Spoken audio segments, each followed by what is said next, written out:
Welcome back जी। आपने जो अभी मईशत की तस्वीर दिखाई है उसमें तो हम कहाँ खड़े हैं सभी आराम से पहचान सकते हैं।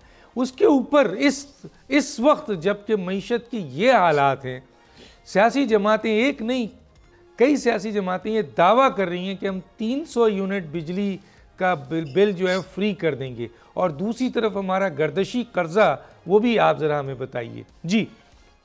देखिए, बिजली के दर, गैस के दर बढ़ने के बावजूद 40 अरब रुपया महाना के हिसाब से निगरान हुकूमत के दौर में पावर सेक्टर में गर्दिशी कर्जे में इजाफा हुआ है। अब ये 2551 अरब रुपए का तो आपका गर्दिशी कर्जा है। आपके पब्लिक सेक्टर के लॉसेज हैं, दूसरे नुकसानात आपने बता दिए। तो क्या किसी को ये एहसास है कि माहौलियात के लिए आपको 348 अरब डॉलर चाहिए जो आपके पास नहीं है? आपके जो मादनियात हैं, जो बलूचिस्तान है जिसके बगैर मुल्क ठीक नहीं हो सकता, उसके लिए आपके पास पैसा नहीं है। और सिर्फ हम 23 IMF के प्रोग्राम जा चुके हैं, 24 के लिए तैयारी कर रहे हैं, उनकी शराइत पूरी करेंगे। तो क्या हम सिंसियर हैं? क्या हम वाकई चाहते हैं कि मईशत ठीक हो?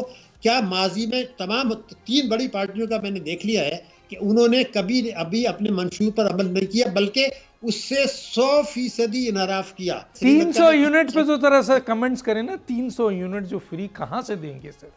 कोई रोड मैप नहीं है सर, कोई रोड मैप नहीं है। कैसे ना धोखा दे रहे हैं वो? माजी में भी उन्होंने धोखा दिया है, तमाम सबने धोखा दिया है। जो सूबे में पार्टियां आई हैं इख्तियार में, वो और तीनों बड़ी पार्टियां, उन्होंने धोखा दिया है अवाम के साथ। मैं एक दफ़ा डिस्कशन टीवी पे कर रहा था, और एक जो वजीर खजाना, उनको यही पता नहीं था कि उनके मंशूर में है क्या। मैं आपको यकीन दिलाता हूँ, वो पढ़ते भी नहीं है।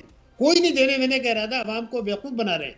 एक बड़ी पार्टी ने तो ये कहा था कि पाकिस्तान की मईशत उस वक्त तक ठीक नहीं हो सकती जब तक मईशत दस्तावेजी ना हो, एमनेस्टी आना बंद ना हो, और जो ये सारी चीजें हो। लेकिन उनमें से 1% भी नहीं किया, बल्कि उन्होंने कहा ब्लैक मार्केट, ब्लैक से रेमिटेंस बढ़ा दो। ठीक, तो ये 100% धोखा का लफ्ज मैं इस्तेमाल करूंगा। ठीक, सब्सक्राइब करें और बेल दबाएं ताकि कोई खबर रह न जाए।